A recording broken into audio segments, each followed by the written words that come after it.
Morning goods mga kaibigan. Naisipan mag-popping yan eh. So kasama natin si Ellie. Morning goods. Gagawin natin, popping tayo, popping. Set up lang din, maya fights na. So syempre salt works pa rin, feed salt works. Gagamitin natin. Wala naman tayo iba eh. Yun lang naman din nalagay. So sana makadali. Marami na tayong pang sigang. So yung Nomad pinahiram natin kay Ellie. Ito gagamitin natin, Yozuri. Yan. First time ko ito gagamitin actually. Ganda. Kaya nga eh. So, grabe ka bulinaw. Pang clear water pwede.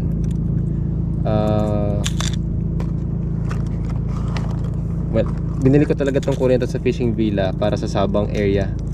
Kasi 'di ba yung mino mo kulay orange eh. Oo. Tsaka yun, kilala ng isda dito ng ganyang kulay. Ayun ang ganda. Kaya yan ang binili ko. Ngayon yan ang gamitin natin para binili talaga natin yan para sa Sabang area. Kasi alam ko naman na magpa-popping talaga ako sa Sabang kung hindi man soon. Ito matagal-tagal pa. Kaya natin! Kaibigan! Exciting! Magagandang brand yan. Sorry. Marami yan dyan! Fish on no! Marami yan dyan! Kawan yan! Ano yan? Parang udara bilang. Okay. Tagalog. Kaya niyang ibaon sa rin. Bigay ko yan eh, yung hook. Okay. So mga kaibigan, let's go. Let's pop. Alright, presto. Ay, di doon. So gamit niya yung Nomad natin. Ako, ito. Yuzuri. From Fishing Villa, syempre. Settings ng DTC Ellie doon. Lipat tayo doon.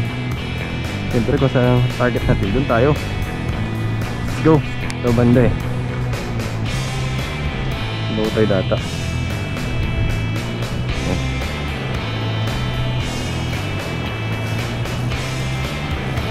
Madulas lang yung mga bato. Pero yan talaga. That's how fishing works. Lipat tayo sa kabilang side ano. Diyan. Madulas. Dito na tayo pwesto mga kaibigan. Kasi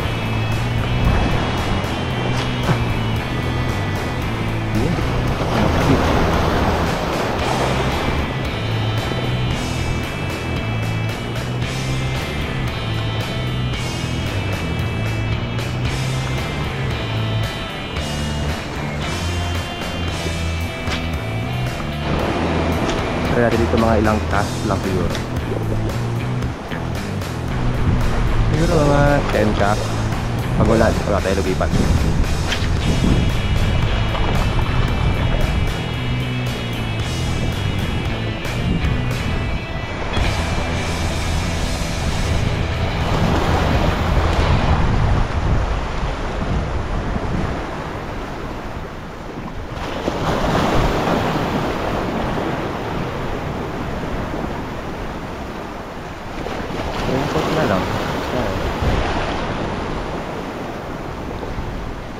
Okay, ano na yon? Pangalawang cast sa 10. Ito pangatlo.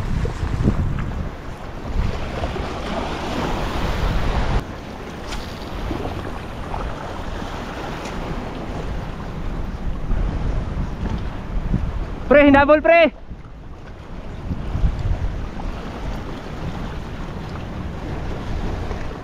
Haha, sayang.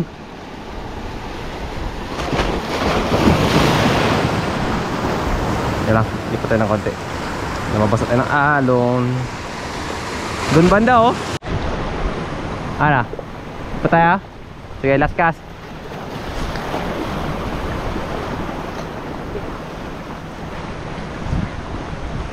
Ito lang yung ano, talindi sa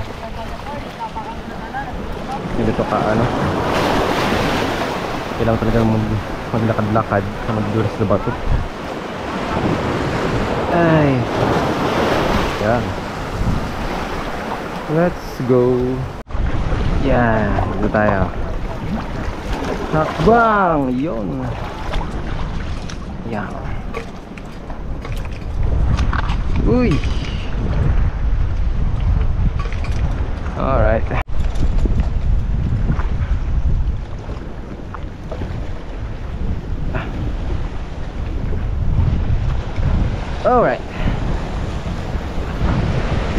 Go!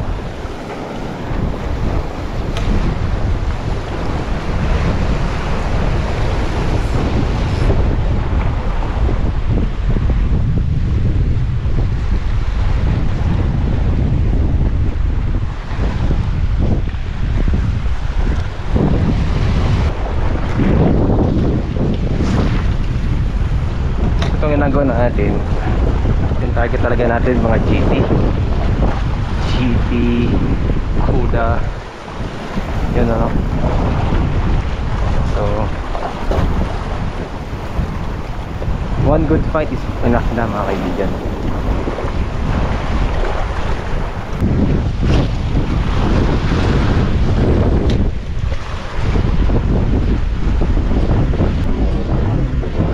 Oy, balo! Hinahabol! Balo par! Hinahabol ang balo! Ayoko ng balo. Gusto ko GT. Pre! Andun sila! Mga GT andun!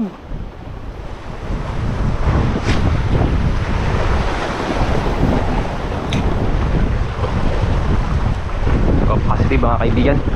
Nakakita tayo ng mga sabog sa tubig.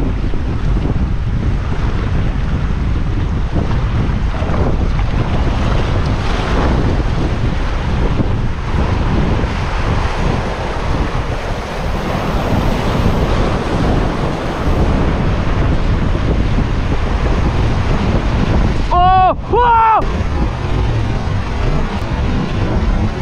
Oh! Oh! Wow! Wow! Ah! Woo! Woo! Ano yung atong laki?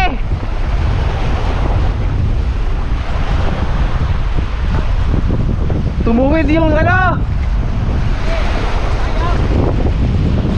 Shit! Kaya tumuwid yung ano? Stop!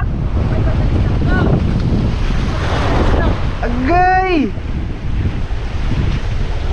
Tingin. Oh! Ay!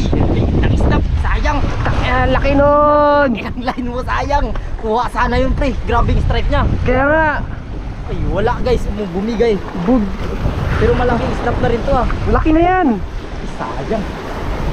Woo! Damn! Mga kaibigan, my first ever heart deck sa popping. Shit, look oh. Ayan, laki nun, men. Sayang talaga. So, ang gamit natin kanina, ito. Ito, yan. Yozuri na papi. Saan lang talaga mangyari yun? Kaya nga eh. Lapit lang oh. Diyan na oh. Big GT talaga, ganun bumanat. Ano, Malapit Brad? lang. Grabe ka sarap ng feeling, men. Ibang Grabe ka ano. naman adrenaline mo dyan. Grabing bilis. Kaya nga, napasigaw nga ako. Laki nun. Kita ko yung sabog na tubig. Ang sakit. So, hindi na natin ito magagamit. Wala na rin tayong popper from Fishing Wala ka Villa. na paper dyan, pre. Ito na lang. Ito meron dito, galing ka to kay Shan eh. Ito, gamitin natin to, China. Saan ang laki niyan? Ito na lang, pre. Ha? Ito na lang. Eh, malaki naman yung umaagat eh. Patingin daw, pap. Ano bang paper yan? 50 grams to eh. Baka wala yan. Ito na lang. Sure ka? Oo, ito na lang. Mag-pencil ako. So ngayon, lesson learned, huwag na tayo mag-snap. Huwag ka mag-snap. Big size yan yung mga kargada mo. I-erect na natin Snap dito. mo, baka nabili mo dyan sa Shopee. Oo. Hindi ka ano? Anyway, ko alam kung saan galing pero Bumigay lang. Swerte lang yan. pwede pa rin to eh. Ito guys, kailangan niya na kasi ng popper guys. Meron din akong dalang popper guys.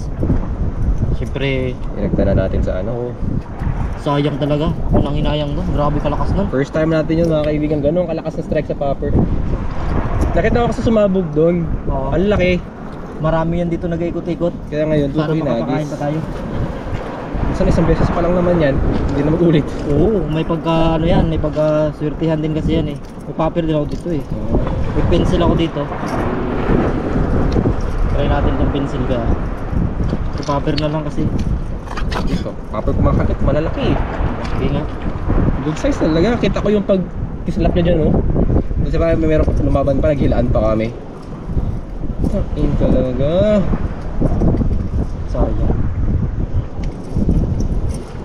bali. At least At least we know, di ba? na mayroon next time. Alam mo na mo Alam yan. natin ang gagawin. Huwag tayong Mag-snap. snap. Dapat Kung snap mo yung mga diamonds na. kayo, no? Ako, yung pa-jigging yung bilog. Hindi ako nag-snap. Kaya ano, ilang beses na pinahamak niya. Hindi biro yan. Imagine number 5 na yun. Okay! Ah! Okay! Ah! Woo! Strike na naman! Oo! Sinunggaban!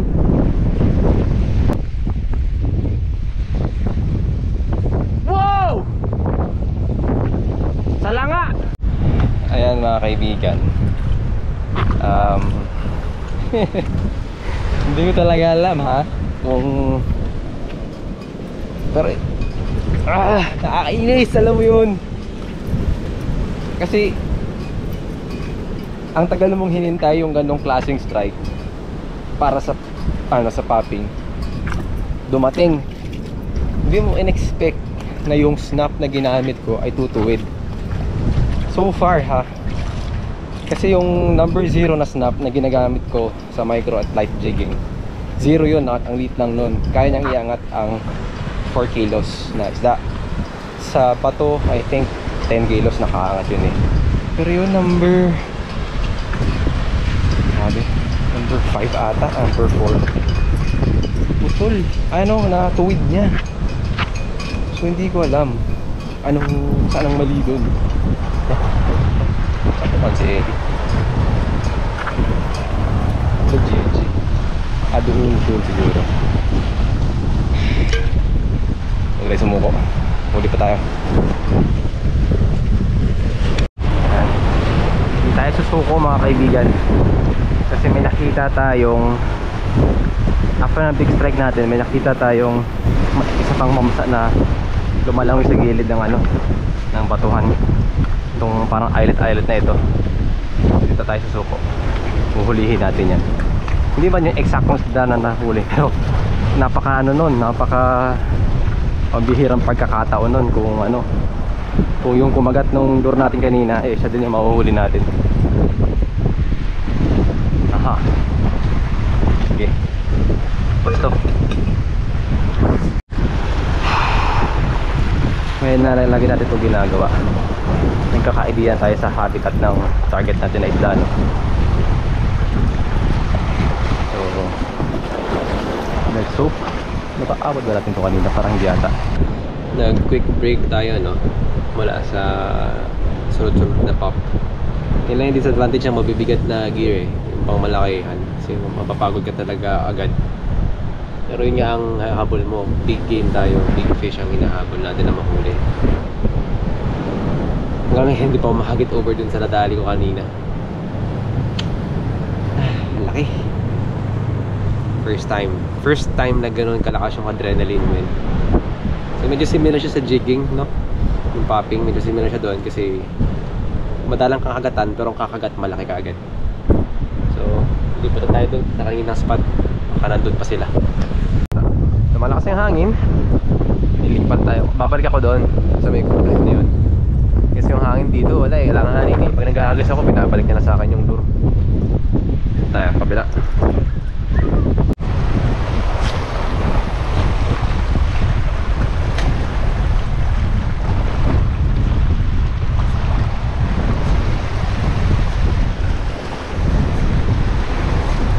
Uy.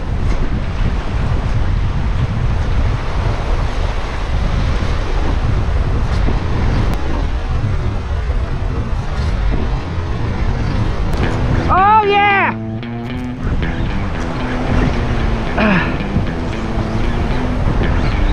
Pero hindi siya ganun kalaki kasi kagaya kanina. Oh yeah!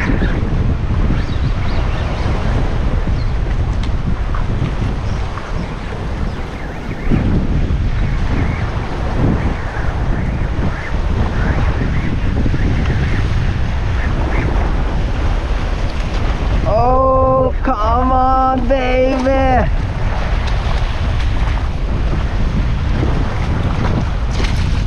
Oh no no no no no no oh, no no no no no no no no.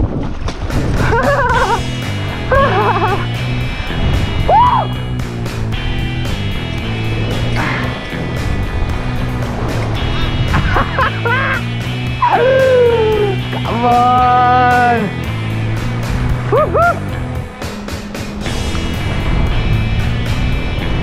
Wow.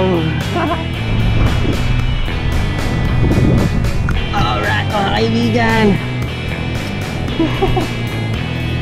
Our first fish sa popping. Ayan o. Fishing nomad. So hindi dito kalaki yung kaninang sumagat sa atin. But still, a fish is a fish. And it's a great size fish. So, i-keep natin to. I-keep natin to mga kaibigan. Wala.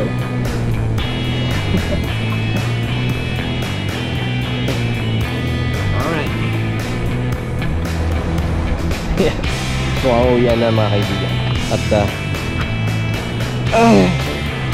yung talaga yung kanina. Ay! Pero hindi siya kasing laki.